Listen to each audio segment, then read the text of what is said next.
Vizag steel ఫ్యాక్టరీలో ఘోరం జరిగి చనిపోయిన కుటుంబాలు అండ్ అక్కడ చికిత్స తీసుకునేటువంటి క్షతగాత్రులను ఉప ముఖ్యమంత్రి గారు పవన్ కళ్యాణ్ గారు పరామర్శించిన తర్వాత మీడియాతో ఆయన మాట్లాడిన మాటలు కనుక చూస్తే సరే అఫ్కోర్స్ ఈయన ఒక విషయానికి మరో విషయానికి సంబంధం లేకుండా మాట్లాడతారని అందరికీ తెలుసు. ఇటువంటి విషాద సమయంలో కూడా ఈయన మాట్లాడిన కొన్ని మాటలు చూస్తే ఏంటబ్బా మరీ ఈయన ఇంత ఘోరంగా మాట్లాడతారు అనిపించింది. సీరియస్లీ ఎందుకు చాలా పెయిన్ అనిపించింది, మరి ఇంత ఘోరంగా మాట్లాడతారా అని.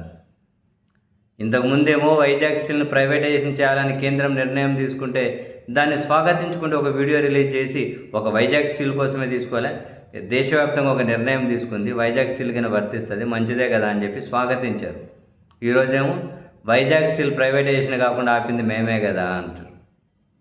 అక్కడితో ఆగినారా? కార్మిక సంఘ నాయకులు మాట్లాడతారు, మమ్మల్ని అడుగుతారు, మమ్మల్ని ప్రశ్నిస్తారు. వైసీపీ వాళ్ళు ఉన్నప్పుడేమో మీరు బాగానే ఉంటారు కదా, వాళ్ళనేమీ ప్రశ్నించరు కదా, మమ్మల్ని అడిగి మమ్మల్ని ప్రశ్నిస్తారు, వైసీపీతో అంటగాగుతూ ఉంటారు. వైసీపీ అధికారంలో ఉన్నాడు, వైసీపీతో అంటగాగుతూ ఉంటారు. ఇప్పుడు మమ్మల్ని అడిగి మమ్మల్ని ప్రశ్నిస్తారు. ఈడ వైసీపీ కార్మిక సంఘ నాయకులు చనిపోయిన కార్మికులకు ఉద్యోగులకు మద్దతుగా వాళ్ళు అడుగుతారు, వాళ్ళు నిలదీస్తారు, వాళ్ళ పని అదే కదా.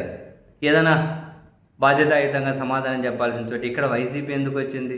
వైసీపీ వాళ్ళు అధికారం నుంచి దిగిపోయి 3వ సంవత్సరం అయింది కదా, మీరు కదా అధికారంలో ఉన్నారు, ఇన్సిడెంట్ జరిగింది మీరు ఉన్నప్పుడు కదా, అన్నిటికీ వైసీపీ అంటారు ఏంటి స్వామి?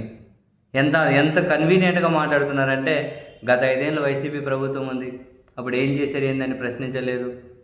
అంతకుముందు కాంగ్రెస్ గవర్నమెంట్ ఉంది, గత 5 ఏళ్ళు వైసీపీ ప్రభుత్వం అంటే అంతకుముందు కాంగ్రెస్ ఉంది, అంతకుముందు మీరే ఉన్నారు స్వామి ఎన్డీఏని.